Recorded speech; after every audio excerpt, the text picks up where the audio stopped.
வணக்கங்கண்ணு, இது கத்தார் மண்ணு. என்னடா இது அப்புட்ன்னு பார்க்குறீங்களா? நம்ம கத்தார் தாங்க. எவ்வளோ பச்சை பச்சையா இருக்கு பாருங்க. நம்ம கத்தார்ல இந்த மாரி கிரீனிஷா பார்க்குறது ரொம்ப அதிசயம். நாங்க இப்ப எங்க வந்திருக்கோம்னா, அல்கூர்ல இருக்க ஜூ அண்ட் பார்க்குக்கு தான் வந்திருக்கோம். இங்க பார்த்தா நம்ம ஊர்ல இருக்க மாரி அஸ் யூசுவல் பீகாக், கேமலு, ஜீப்ரா இந்த மாரி அனிமல்ஸ்லாம் இருந்துச்சு. ஆனா கடைசில ஒண்ண பார்த்தேங்க. அது ஆனா நம்ம ஊர்ல நான் பார்க்கவே இல்ல. நீங்க யாராச்சும் பார்த்துருந்தீங்கன்னா கமெண்ட் பண்ணுங்க. இந்த மாரி ஒரு ரைனாசரஸ நம்ம ஊர்ல நீங்க பார்த்துருக்கீங்களா? நான் இங்கே தான் ஃபர்ஸ்ட் டைம் பார்க்குறேன்.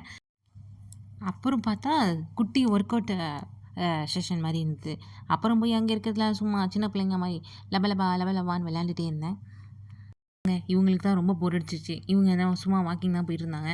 "நீ எப்பதான் முடிப்ப?" அப்படின்னாங்க. "இல்ல, நான் முடிக்கிற ஐடியாவே இல்ல. இங்க இருக்க எல்லாத்தையுமே நான் என்ஜாய் பண்ணிட்டு தான் வருவேன். என்னைய செத்த நேரம் விடுங்க." அப்படின்னு சொல்லிட்டு, அங்க இருக்க எல்லாத்துலயுமே ஏறி இறங்கி விளையாண்டுட்டு தான் வந்தேன் ஜாலியா. ஒரு வழியா நாங்க அல்கூர் ஜூவும் முடிச்சுட்டோம். மணி பார்த்தா கொஞ்சம் இருட்டாயிடுச்சு. அப்புறமே நாங்க வந்து டாட்டா பாய் பாய் ஜூ அப்படின்னு சொல்லிட்டு நாங்களும் வீட்டுக்கு வந்துட்டோங்க.